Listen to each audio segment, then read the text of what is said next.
خورشید احمد صاحب پوچھتے ہیں کہ ناخن کتنے دنوں میں تراشنا چاہیے اور اس کا سنت طریقہ کیا ہوگا جی؟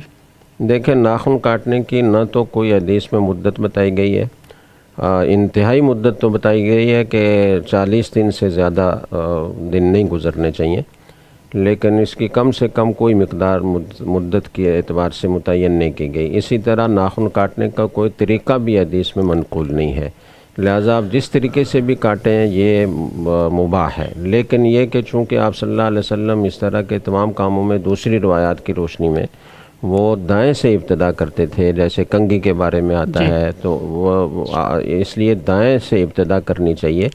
امام غزالی رحمۃ اللہ علیہ نے احیاء العلوم میں ایک خاص طریقہ لکھا ہے کہ آپ دائیں ہاتھ کی شہادت کی انگلی سے ابتدا کریں اور پھر چھوٹی انگلی تک جائیں اور انگوٹھے کو چھوڑ دیں،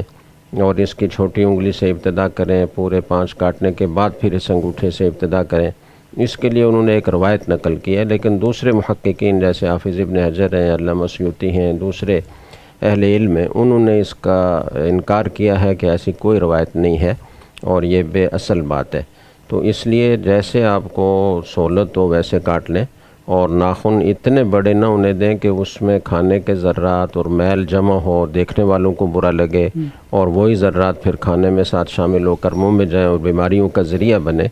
تو اتنے بڑے نہ ہونے دیں۔ ویسے بہتر اور مستحب یہ ہے کہ ہر ہفتے کو کاٹے جائیں، جمعے کے دن ناخن کاٹنے چاہیے، اور اگر کسی کے ناخن بہت کم بڑھتے ہیں تو وہ کچھ زیادہ دن کے بعد بھی کاٹ سکتا ہے، لیکن اتنے بڑے کرنا کہ ان میں میل جمع ہو اور وہ کالے کالے نظر آ رہے ہوں، یا اس کھانے کے ذرات بھی اس میں پھنس رہے ہوں اور پھر وہ منہ میں بھی جا رہے ہوں، تو یہ ٹھیک نہیں ہے۔